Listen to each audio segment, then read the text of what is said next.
안녕하십니까, 유범준입니다. 자, 이제 우리가 이번에 볼 내용은 뭐냐면은 우리가 앞전 영상에서 봤을 때는 우리 도매상과 관련된 이론, 도매상의 종류에 대해서 배웠잖아요. 지금은 일부긴 하지만 소매상에 대한 것 좀 볼게요. 소매상이에요. 자, 주제는 소매상이에요. 소매상. 소매상의 특징은 첫 번째, 누구를 대상으로 판매하는 거죠? 그렇죠. 소비자를 대상으로 판매를 하죠. 네. 소비자를 대상으로, 그렇죠, 판매 행위를 합니다.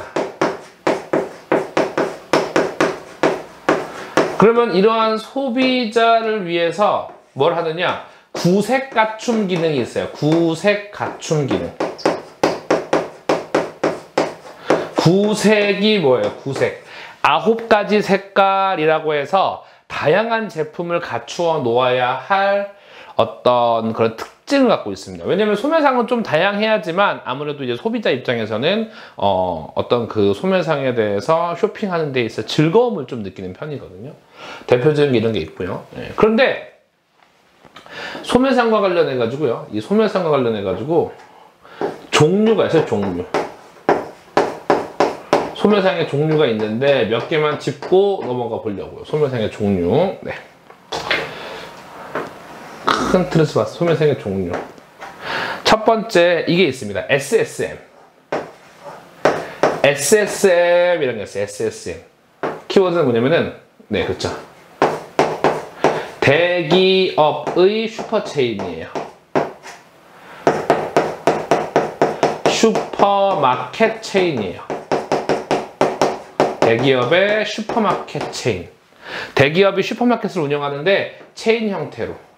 대표적인 게 뭐가 있죠? 종류? 예를 들면요. 그렇죠. 아시잖아요. 네. 롯데슈퍼, GS 프레쉬. 그렇죠. 이런 거 있죠. GS 프레쉬 이런 것들이 이제 하나의 대기업 슈퍼 체인이라고 할 수 있죠. 또 조금 포인트 잡자면 들어보셨나요? 혹시 카테고리 킬러? 카테고리 킬러.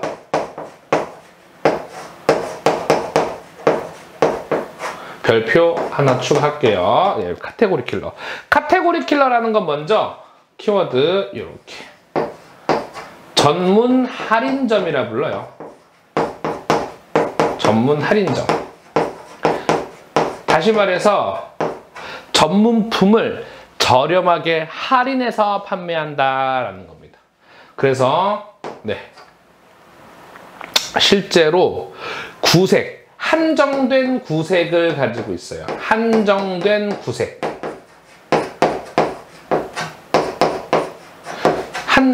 한정된 구색을 바꿀게요. 한정된 품목이라고 할게요. 한정된 품목. 품목은 한정되지만 뭐예요? 그렇죠. 깊은 구색이 있어요. 깊은 구색.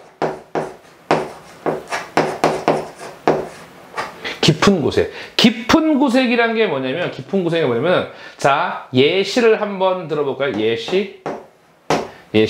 자, 여러분, ABC마트. ABC마트. 뭐만 팔아요? 뭐만 팔아요? 신발만 팔죠. ABC마트는 슈즈. 그렇죠. 신발만 판매해요. 신발만.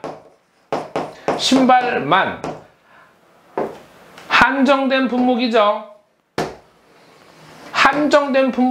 그런데 신발의 종류, 운동화, 슬리퍼, 구두, 그 다음 뭐예요? 로퍼, 그 다음 무슨 뭐 각종 신발, 구색이 깊어요. 신발이라는 카테고리에서 구색이 깊다는 소리예요. 이게 바로 카테고리 킬러 전문 할인점입니다. 요거 꼭 한번 기억해 주시고요. 네. 그 다음에 또 있는 게 추가로 여기 적자면요. 아울렛 또는 아웃렛이라고도 해요. 아울렛은요, 기본적으로 2월 상품을 판매하는 곳이에요. 2월 상품 판매. 2월 상품을 판매하는 곳이고요. 더 나아가서 뭘 또 판매하는 거예요? 그렇죠. 할인 세일, 할인 판매. 할인 판매를 해요. 근데 이 할인 판매를 하는 기준이 60에서 70%를 할인 판매한다. 이렇게 한번 정리해 주시면 될 것 같습니다. 물론 아주 극히 일부만 정리한 거예요. 예, 많은 걸 정리한 게 우리는 지금 아주 조금 뭐랄까요? 굉장히 라이트하게 좀 접근을 해야 되거든요. 예, 요겁니다. 네, 아주 기초는 가져가야 됩니다. 영상 참고해 주시고 정리 한번 해주시고요. 네, 다음 파트 볼게요. 자, 그 다음에 또 볼 게 뭐냐면 지금요. 그 다음 볼 게 유통경로 이론이라는 게 있어요. 유통경로 이론. 유통경로 이론은 게 뭐냐면은 정말 우리 유통관리사와 물류관리사에 나오는 건데 실제로는 정말 잘 나오죠. 네, 잘 나오고 진짜 순수 이론이에요. 진짜 순수 이론입니다. 같이 볼게요. 주제는 유통경로 이론이에요. 잘 보세요, 여러분. 중요합니다. 네.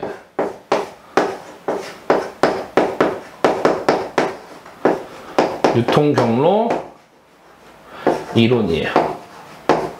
별표를 한 5개 정도. 시험 잘 나옵니다. 별이 5개예요. 네. 이겁니다. 자, 그러면 일단 첫 번째는 제목이에요. 제목. 자, 제목은 첫 번째 연기 투기 이론이라는 게 있어요. 연기 투기 이론. 연기 투기 이론이라는 게 있어요. 연기 투기 이론. 자, 두 번째는 기능 위양 이론이에요. 기능 위양 이론이라는 게 있어요. 기능 위양 이론. 세 번째는 거래 비용 이론. 거래 비용 이론이라는 게 있고요. 그 다음에 이제 대리인 이론. 대리인 이론이라는 게 대리인 이론. 자, 그 다음에 게임 이론. 게임 이론이라는 게 있고요. 그 다음에 그렇죠. 그 다음 뭐예요? 그 다음 뭐예요? 체크리스트법 있어요. 제가 일단 먼저 제목을 가장 많이 나열한 이유가 뭐냐면요. 첫 번째 나오는 문제 스타일이 뭐냐면은 다음 중 유통경로의 이론으로 옳지 않은 거라고 이렇게 먼저 물어봐요. 유통경로의 이론으로 옳지 않은 거 한 다음에 4개는 맞는 거 내고 하나는 엉뚱한 거네요. 이렇게 해서 내는 문제가 하나예요. 첫 번째는요. 그 다음에 자, 키워드. 뭐가 있냐면요. 연기 투기 이론의 키워드. 별표 꼭 키워드. 그러니까 이게 여러분 정말 오해하시면 안 되는 게요. 네.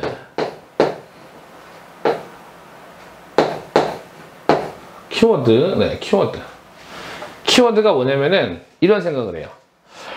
분명히 두 번째로 어떤 형태로 문제가 나오냐면요. 네모칸이나 문제 설명을 줘요. 뭐라 하면서 이것은 무슨 유통경로 이론이냐라고 한 다음에 1, 2, 3, 4, 5에 있어요. 문제에서나 한 네모칸에다 3줄 주고 물어본다는 거예요. 무슨 이론이냐. 그럼 우리는 읽어서 논리대로 푸는 게 아니에요. 읽어서 논리대로 푸는 게 아니에요. 우린 뭐냐? 어떻게 푸는 것이냐? 정해진 키워드를 품고 있으면 그걸 답을 찍는 거예요. 키워드를 품고 있으면 답을 찍는 겁니다. 연기투기 이론. 연기투기 이론. 이거. 일단 여러분 연기하고 투기가 연기. 딜레이예요. 미루다. 투기. 가지려고 한다. 재고를 갖기 싫어한다. 연기. 미룬다. 재고를 갖고 싶어 한다. 투기. 마구 돈을 투자해서 투기. 우리 부동산 투기라고 하잖아요. 그겁니다. 그럼 키워드가 뭐냐? 이건 바로 이거예요. 다른 거 없어요? 재고 보유 위험에 따른 이런 표현이 들어가면요. 재고 보유 위험에 따른 재고 보유 위험에 따른 재고 보유 위험에 따른 재고 보유 위험에 따른 이런 말이 나오면 무조건 연기 투기 이론이에요. 저 믿으세요. 어차피 기출 풀면 아시겠지만 이렇게 이멘트만 나오면 바로 이거 찍으면 됩니다. 이멘트가 들어가지 않으면 연기 투기 이론을 설명할 수가 없다는 거예요. 꼭 기억해 주시고요. 기능 이양 이론은요. 자, 첫 번째 키워드. 저렴한 비용. 밑에 보시면 거래 비용 이론도 저렴한 비용이란 말이 일단 들어가요. 둘 다. 둘 다 저렴한 비용이란 말이 들어가요. 그런데 거래 비용 이론은 저렴한 비용이란 말로 그냥 끝나요. 비용이 가장 저렴한 또는 적은 자원 또는 적은 자원 이런 단어가 나오면은 끝나요. 그러면은 거래 비용 이론 찍으시면 되는데 기능 위양 이론은 저렴한 비용이란 말이 나오는데 일을 수행할 구성원. 다시 말해서 어떠한 기능을 수행할 때 가장 저렴한 비용으로서 그 기능을 수행할 수 있다면 그 사람에게 기능을 넘기겠다. 우리 기능을 넘긴다는 거를 위양이라 그래요. 위양. 혹시 그런 단어 들어보셨어요? 위임? 위임이라는 게 뭐예요? 뭔가 넘기다죠? 위임. 네, 기능 위양 이론. 기능 위양 이론 이런 거는 기능을 넘긴다 이거예요. 기능을 넘기다. 어떠한 우리가 유통해서 하고 있는 기능을 넘기다. 근데 그 넘기는 거를 돈을 팡팡 쓰는 사람한테, 돈을 과소비하는 사람한테 넘긴다는 거예요. 돈을 최대한 아껴 쓰는 사람한테 넘긴다는 거예요. 가장 비용을 저렴하게 운용하는 사람에게, 그 구성원에게 기능을 넘긴다. 그런데 키워드는 저렴한 비용이랑 수행할 구성원 이것만 들어가면 되고요. 거래 비용에는 구성원이라는 말이 들어가지 않아요. 무조건 저렴한 비용, 적은 자원 이런 단어가 들어간다는 겁니다. 꼭 기억해 주시고요. 대리인 이론은 말 그대로 대리인 이론엔 대리인 나오고요. 그런 대리인을 고용한 의뢰인 나와요. 의뢰인. 이 끝. 대리인과 의뢰인 나와요. 이게 다예요. 게임 이론. 여러분, 게임을 하시게 되면은 지고 싶으세요? 이기고 싶으세요? 지고 싶으세요? 이기고 싶으세요? 이기고 싶으시죠? 그래서 이기려면 뭐예요? 자신의 이익을 극대화 이런 단어가 들어가요. 자신의 이익을 극대화 이런 단어가 들어가요. 여긴 대리인과 의뢰인이라는 단어 나오면 바로 대리인으로 찍으시면 되고요. 자신의 이익을 극대화라는 단어 나오잖아요. 그럼 무조건 게임 이론 찍으시면 된다는 겁니다. 끝. 체크리스트법. 이거는 이제 유통관리사에서 나왔던 그 체크리스트법과 동일하게 읽어주시면 돼요. 주관적 기법. 주관적 기법. 그 다음에 비용 절감. 그리고 절차가 간단. 이렇게만 기억해주세요. 꼭 이거 판서 필기하셔가지고 이거 가지고 있으면 됩니다. 이 유통경로 이론은 물류관리사 1과목에서도 먹히고요. 유통관리사 1과목에서도 먹힙니다. 똑같이 준비하시면 됩니다. 끝. 아주 중요합니다. 이렇게만 한번 정리해주세요. 이렇게만요. 네. 좋습니다. 네. 끝. 영상 참고해 주셔가지고 꼭 적어주시고요. 네. 저는 정말 딱 컴팩트하게 핵심만 딱 가져가는 거. 핵심만요. 보겠습니다.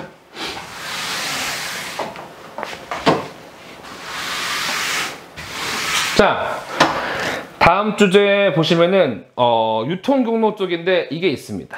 잘 보세요. 1번 수평적 유통경로가 있습니다. 수평적 유통경로.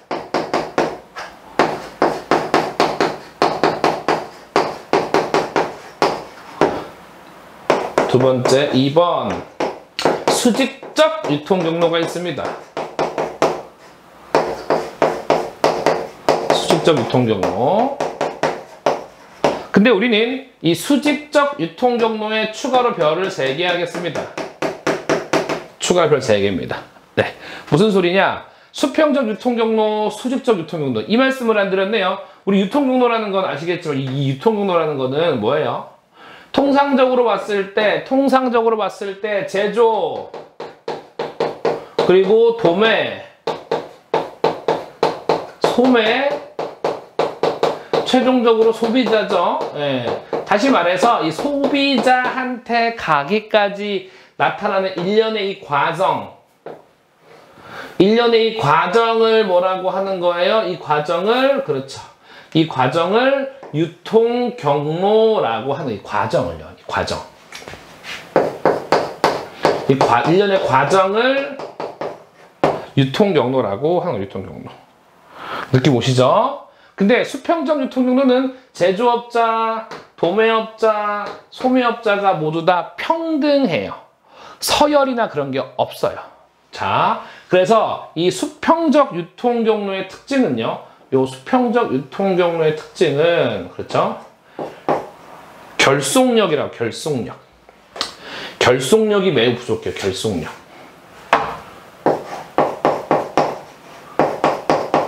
결속력이 부족하고요.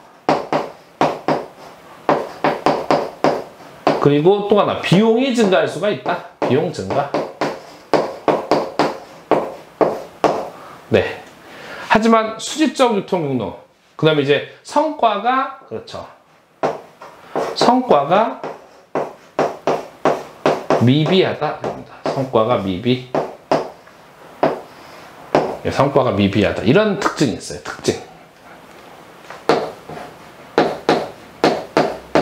특징입니다. 이겁니다.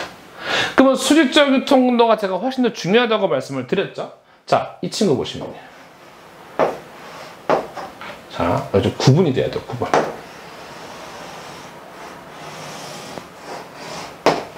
첫 번째, 회사형. 지금 종류에 종류. 네, 종류. 네. 종류가 좀 있어요. 종류가. 회사형. 이거를 다른 말로 기업형이라고 돼요. 기업형.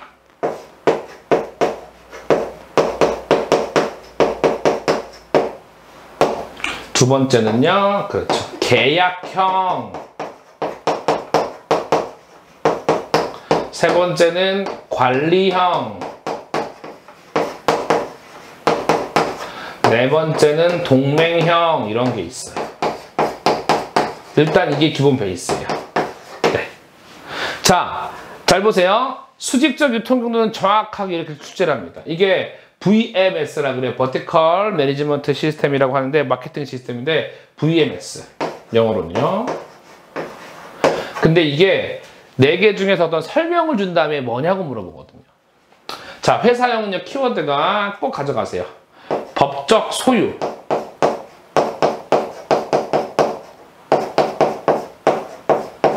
그리고 통제. 그 다음에 가장 강력한 통제 수단이에요. 계약형은요. 일단 합법적이에요. 합법적. 그리고요. 프랜차이즈.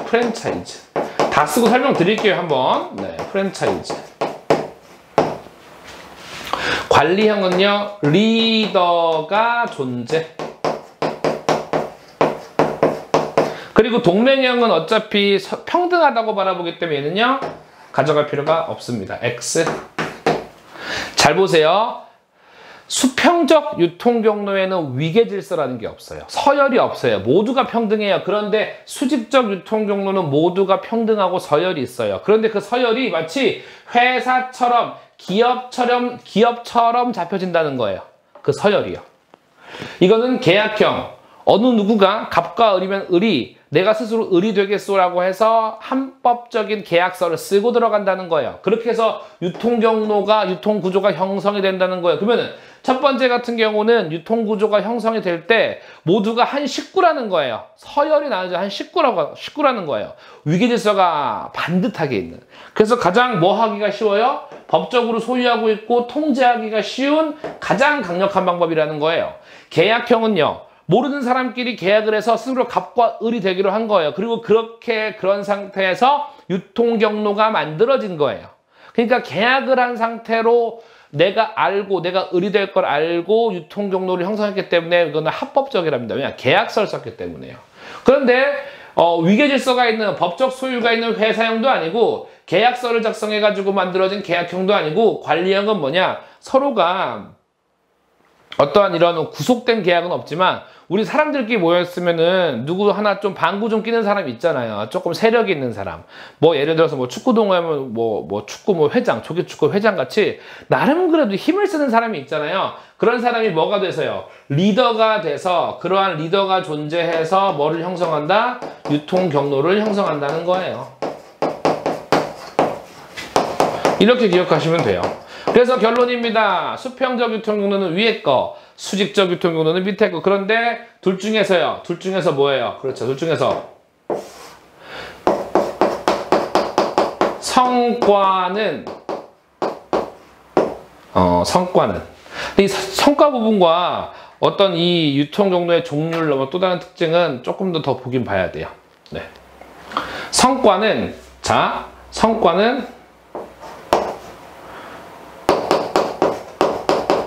수직적 유통경로가 상당히 우수해요. 또 하나 뭐가 있냐면요. 또 비용 절감도 수직적 유통경로가 더 우수합니다. 그리고 외부 차단, 외부로부터 오는 어떤 세력에 대한 것도 수직적 유통경로가 좀 더 우수합니다. 이런 느낌적인 느낌 이렇게 한번 가져가 주세요. 요거는 만약에 문제가 나온다면 문제를 풀면서 제가 한 번 더 설명을 드리면 될 것 같아요. 이게 가장 기본이고 이게 가장 기초입니다. 요거 한번 잘 정리해 주시고요. 이 정도면 됐습니다. 네. 자, 이렇게 해서 수평적 유통경로와 수직적 유통경로 보셨고요. 여기에서 조금 더 파생될 수 있는 것들은 다음 시간에 제가 조금 더 보완을 해볼게요. 조금 더 보완해서 다음 시간에 조금 더 이어하고 유통경로와 관련된 거, 유통경로의 힘, 파워, 원천도 이어서 보도록 하겠습니다. 여러분 수고하셨습니다.